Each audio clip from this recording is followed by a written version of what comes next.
So ఈవిడ ఎలా స్పందిస్తూ ఉంది అని అంటే, అలాగూ నా విషయాలు చెబుతున్నా ఇంకా చూసినట్లయితే, నా వెంట్రుకలు రాత్రి కురియు చినుకులకు తడిసినవి, నాకు తలుపు తీయమనుచు నా ప్రియుడు వాకిలి తట్టుచున్నాడు. ఏమంటున్నాడంట ఆయన? తలుపు తడుతూ ఉంటున్నాడు. నా నా తల మంచుకు తడిసింది, చినుకులకు తడిసింది, కాబట్టి తలుపు తీ అని చెప్పేసి ఆయన అడుగుతా ఉన్నాడు, కానీ తీయలేదు ఆవిడ. ఇక్కడ చూడండి, నాకు తలుపు తీయమనుచు నా ప్రియుడు వాకిలి తట్టుచున్నాడు. ఇప్పుడు ఈవిడ స్పందన ఎట్లా ఉందో చూడండి. 3వ వచనం చూస్తే, నేను వస్త్రమును తీసివేసి తిని నేను మరలా దానిని ధరింపనేలా, నా పాదములు కడుక్కొంటిని నేను మరలా వాటిని మురిగి చేయనేలా. చాలు అక్కడ ఆమె వైఖరి మనం చూస్తే, పిలుస్తున్నది తన ప్రియుడు, తన కొరకు వచ్చినటువంటి ప్రభు అయితే ఆయన యొక్క పిలుపుకు తన యొక్క స్పందనలో కనపడుతున్నటువంటి వ్యతిరేక విధానం ఏంటనంటే, నేను వస్త్రం తీసేశాను, మళ్ళీ దాన్ని ఎప్పుడు వేసుకోవాలా? నేను కాళ్ళు కడుక్కున్నా, నేను మళ్ళీ కిందకి దిగి నా కాళ్ళు మురిగి చేసుకోవాలా అని ఆలోచన చేస్తాను.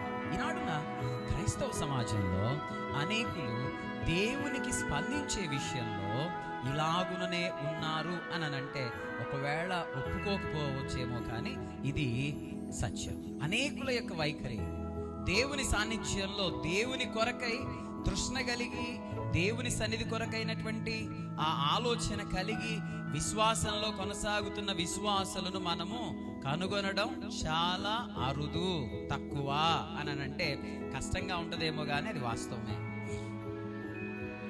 Nobody is responding quickly to God. దేవునికి వెనువెంటనే స్పందించేటువంటి విశ్వాసులు ఈ దినాన ఉన్నారా అంటే లేరు.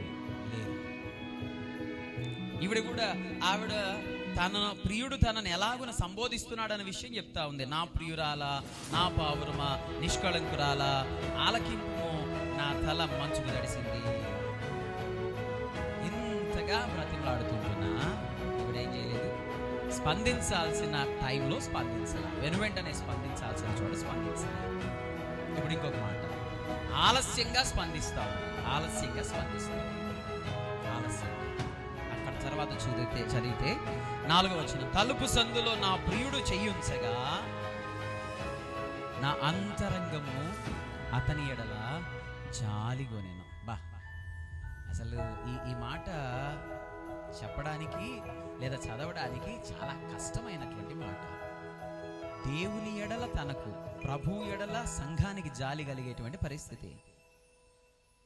తలుపు తీయండ్రా బాబు, నేను మీ హృదయంలోనికి వస్తాను, నేను మీతో పాటు నివసిస్తాను, మీతో సావాసం కలిగి ఉంటానని దేవుడు కోరుకుంటా ఉంటే విశ్వాసులకి ఏం కలిగిందంట? ఇక్కడ ఇది ఇద్దరు వ్యక్తుల మధ్య జరిగిన సంభాషణ, సంఘటనగా కనిపించవచ్చేమో, కానీ సంఘానికి క్రీస్తుకు మధ్య ఉన్నటువంటి సహవాస సంబంధాన్ని, వారిరువురి మధ్య, సంఘానికి క్రీస్తుకు మధ్య ఉన్నటువంటి కొన్ని ప్రతికూల పరిస్థితులను జ్ఞాపకం చేస్తున్నటువంటి మాట, సరి చేసుకోవడానికి ఇది. ఇందులో ఇక్కడ ఈయన ఏం చేస్తున్నాడంటే, ఆయన లోపలికి రావడం ఎంత అవసరమో అన్న విషయాన్ని తెలియజేస్తూ ఉంటాడు. తలుపు సందులో కూడా చెయ్యి పెట్టాడు. అంటే ఎంత త్వరగా ఆయన రావడానికి కోరుకుంటున్నాడో, నువ్వు ఆయనకు ఎంత త్వరగా స్పందించడం అవసరమో అన్న విషయాలను ఆయన జ్ఞాపకం చేస్తున్నాడు. ఇక్కడ ఇంకొక మాట జ్ఞాపకం చేస్తా, దేవుని సాన్నిధ్యంలో దేవునితో సహవాసం కలిగి ఉండకపోతే ఏం జరుగుతుంది? If you won't allow God or Christ in your heart, నీ హృదయంలోనికి దేవుని క్రీస్తును అనుమతించకపోతే వాట్ విల్ హ్యాపెన్? ఏం జరుగుతుంది అని అంటే, ఒక దురాత్మ తాను ఒక వ్యక్తి హృదయాన్ని విడిచి వెళ్ళిపోయిన తర్వాత అది నీళ్లు లేని చోటనెల్లా అటు ఇటు తిరిగి ఎక్కడా తనకు తావు దొరకనందున ఇలా అనుకుంటా ఉందంట, నేను విడిచి వచ్చిన నా ఇంటికే నేను తిరిగి వెళ్ళదను అని అనుకున్నదే తడువు వచ్చింది. వచ్చి చూసేసరికే ఆ వ్యక్తి హృదయం ఎట్లా ఉందంట? శుభ్రంగా ఊడ్చి అమర్చి ఉంది, ఖాళీగా ఉంది. అప్పుడు ఏం చేసింది? అదొక్కటే వచ్చిందా అని అంటే లేదు, ఈసారి తనకంటే చెడ్డవైన 17 దయ్యాలను తీసుకొని వచ్చి ఆ వ్యక్తి హృదయంలో తిష్ట వేసింది. అక్కడ ఒక మాట రాయబడి ఉంటుంది, ఆ వ్యక్తి యొక్క మొదటి స్థితి కంటే కడపటి స్థితి బహు దయనీయంగా పడిపోతుంది. సో ఎందుకు ఈ రోజున ఈ విషయాన్ని మనం జ్ఞాపకం చేసుకుంటున్నాము?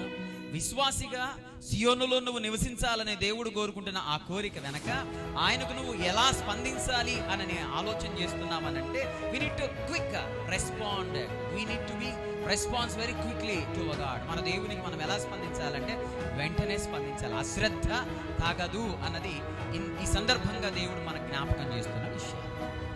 ఏం చేయకూడదంటే ఆయన నిన్ను కోరుతున్నప్పుడు నీ దగ్గరకు రావడానికి ఆయనే తన యొక్క ఆకాంక్షను తెలియజేస్తూ నీ సన్నిధి నీతో పాటు సహవాసం చేయడానికి నీ హృదయంలోనికి రావడానికి ఆయన తన ఆశను తెలియజేస్తుంటున్నప్పుడు ఏం చేయాలి అని అంటే ఆయనకు మనము ఏం చేయవలసిన వారమైనామంటే ద్వారం తెరవలసిన వారమైనా.